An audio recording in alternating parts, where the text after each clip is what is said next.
state Ohm's law. Now, a lot of people, and myself included, will say quite definitively, Ohm's law is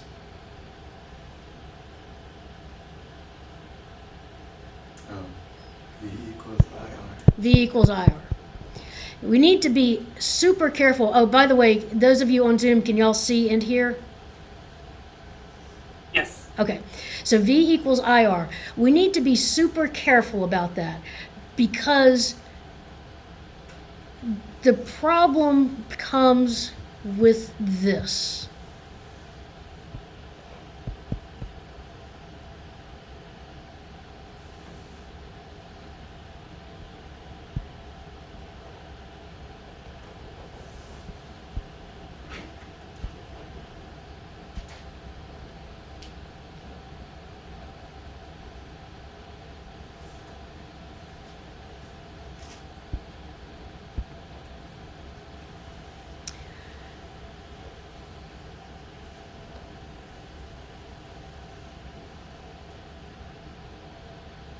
Well, I'll just go ahead and do that. Okay, if I just ask, what is the current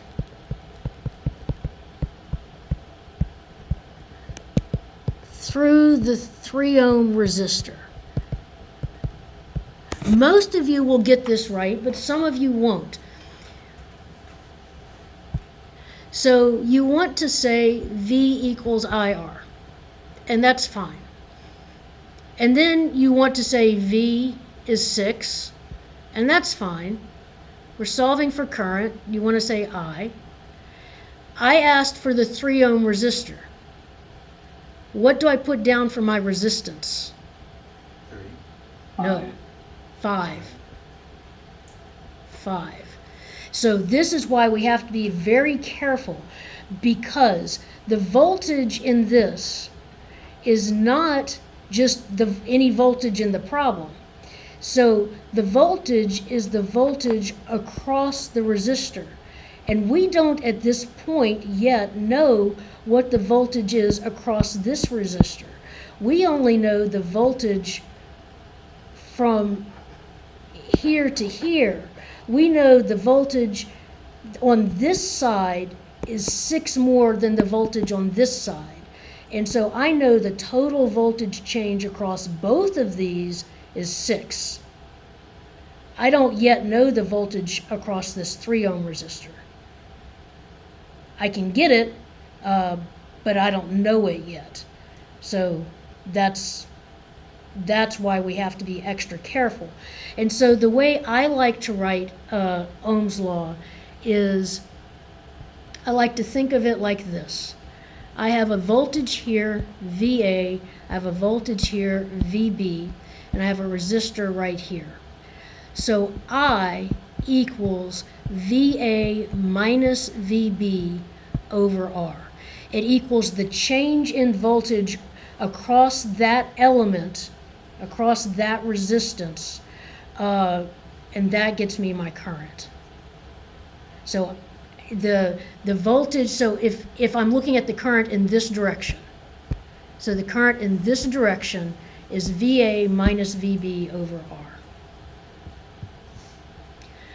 Okay, so how do I determine the sign of the current or the voltage?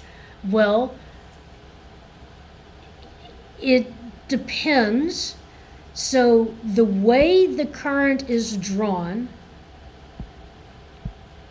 the current has whatever value I is in that direction.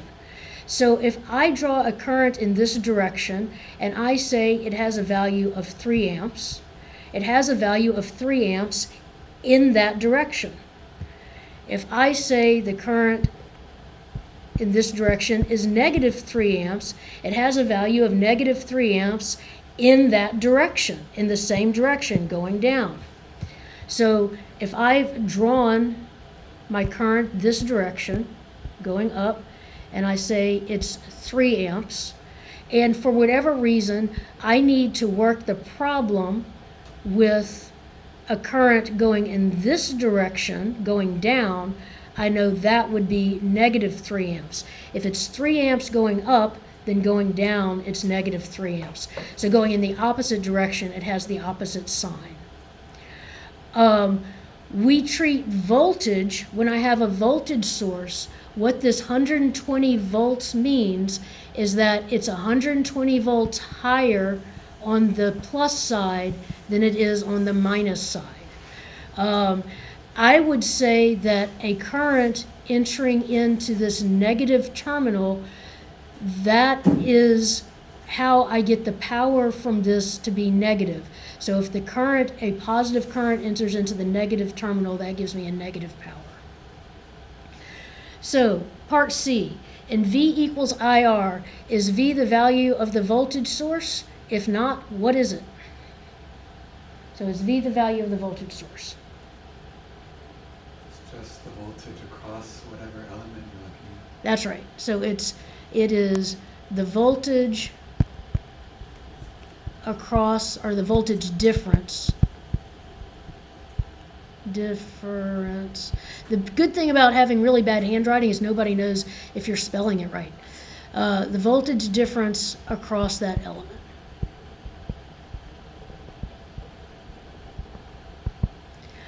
Okay, so the other formula that we know at this point besides V equals IR is P equals IV.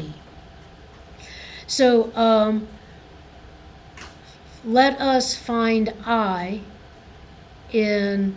for this problem. So let's see. We've got 120 volts and 10 kiloohms.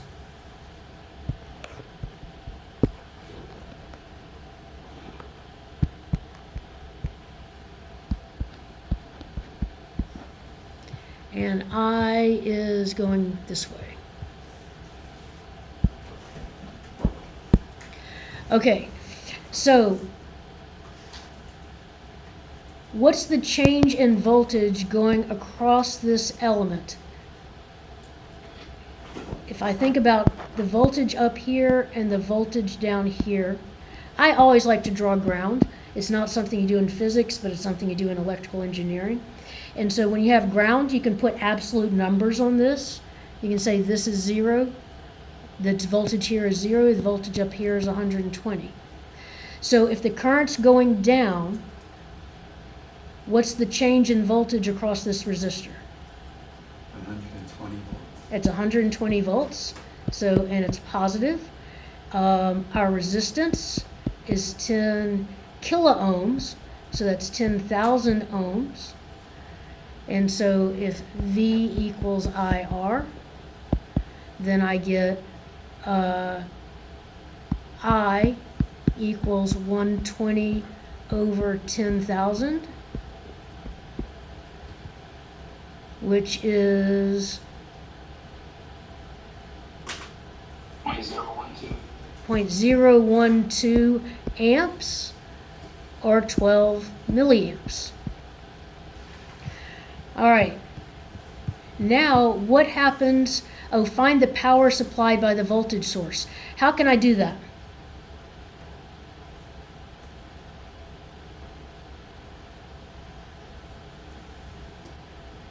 IR squared. Oh, I could do IR squared. I could, or whichever one it is. I never remember. The only one I ever remember is P equals IV, and that's the one I would use here. But knowing this and knowing that V equals IR, then I can then get that this is I squared R, or I can get that I is V over R, V squared over R. But I usually just use this one, and I can see if my current is 12 milliamps, and it's going in this direction, it's entering into the negative side of the voltage source. That makes sense, we're supplying power. So it would be negative 0.012 times 120. So let's see, move this one, is that 1.44? watts. Or 14.4, 1.44. Somebody tell me. I can't. Okay. All right, so 1.44 watts, and it's negative, so the way you would say is 1.44 watts supplied. If we reversed the polarity of the voltage source, what would happen? What would I be? As drawn, what would I be?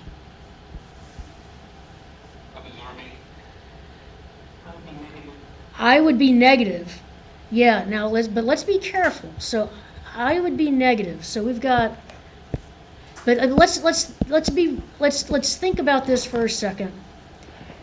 If this is 10 kiloohms, and we're going to be done in just a minute, and this is 120 volts, if I turn the battery around backwards, does it make sense that the resistor would start charging the battery? That doesn't really make sense. It still is going to make sense that I'm going to have current going, that the resistor is going to use up the power and the voltage source is going to supply it. What I am going to get is that I, as drawn, is going to be negative 12 milliamps.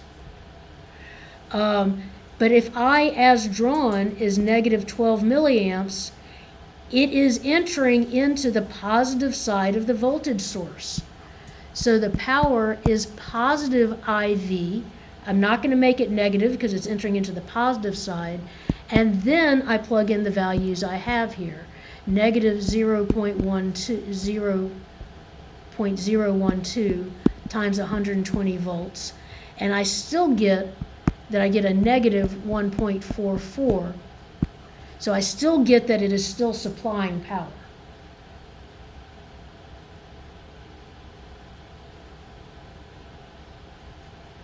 Because what's happening, what happened was I reversed this, but that changed the sign of my current. So it's still supplying power. All right, so that is it for today. I will see, you have a question?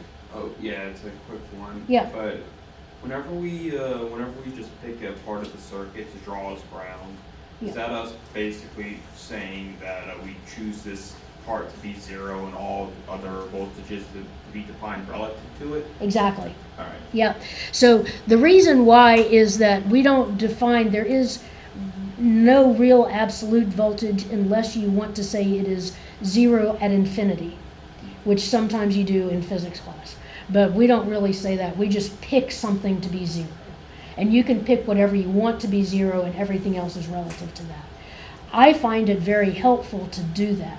I prefer to work with just absolute numbers, and so I pick something to be 0 and then I can pretend like everything is an actual number. And you'll see me do that, and that's not I can't help it, it's the way I do things. It's not necessarily going to be the same way that it's done in class. It's the way my circuits professor taught me when I took circuits 1. And so it's just kind of ingrained. So, yeah. Yeah, I've seen that used in nodal analysis before. Definitely in nodal analysis, yeah. And that's my favorite type of analysis. All right. Thank you so much. And I'm going to post these on the Moodle page, and I hope to see y'all